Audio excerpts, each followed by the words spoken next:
ბათუმის ნომერ მესამე სასჯელ ახსრულების დაწესებულებაში 45 წლის პატიმარი შიმშილობს. პატიმრის ჯანმრთელობის მდგომარეობას სახალხო დამცველის წარმომადგენელი გიორგი ჩარკვიანი გაეცნო. მის მიერ მოწოდებული ინფორმაციის თანახმად პატიმარი ქურდული სამყაროს წევრობის ბრალდებითაა დაკავებული, თუმცა ბრალს არ აღიარებს და გამოძიებას უნდობლობას უცხადებს.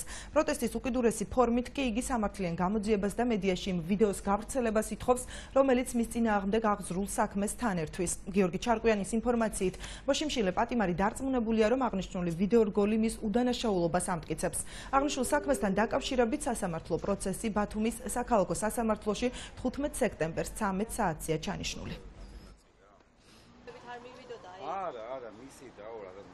გიდასტურებთ, რომ პატიმარის შიმშილოს მესამე დაწესებულებაში შიმშილობა მან გამოაცხადა 9 სექტემბერს, რაც ის მოვინახულე მდგომარეობა სტაბილური იყო, მის ჯანმრთელობის მდგომარეობა საფრთხე არ ემუქრებოდა, ის აცხადებდა პროტესტს გამოძიების მიმართ და ითხოვდა იმ საგამოძიებო მოქმედებების გამჟღავნებას, რომელიც იყო ვიდეო ფირზე ჩაწერილი.